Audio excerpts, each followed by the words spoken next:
আসসালামু আলাইকুম friends, educate শিক্ষায় আপনাদেরকে স্বাগতম। আপনারা সবাই কেমন আছেন? আশা করি সবাই ভালো আছেন। বরাবরের মতো আপনাদের সাথে আছি আমি সাইফুল ইসলাম। চলে এসেছি নতুন একটি ভিডিও নিয়ে। আজকে আমরা জানবো আপনি রাজাপুর থেকে গুণবতী যেতে কোন কোন ট্রেন রয়েছে, সেই ট্রেনগুলো ছাড়ার নতুন সময়সূচি, বন্ধের দিন এবং গিয়ে পৌঁছতে কতক্ষণ সময় লাগবে বিস্তারিত।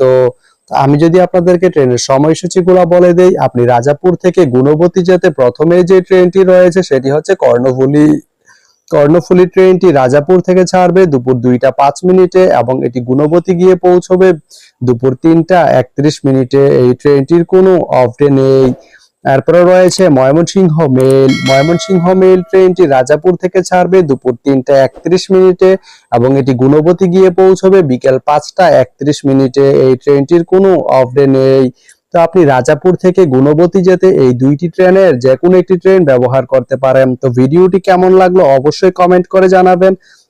আর ভিডিওটি যদি ভালো লেগে থাকে বা আপনার কোনো উপকারে এসে থাকে তাহলে ভিডিওতে একটা লাইক করে দিবেন, কারণ আপনার একটা লাইক আমাকে অনেক ইন্সপায়ার করে নতুন নতুন আরো ভিডিও বানাতে। তো ধন্যবাদ সবাইকে ভিডিওটি এতক্ষণ ধৈর্য ধরে দেখার জন্য।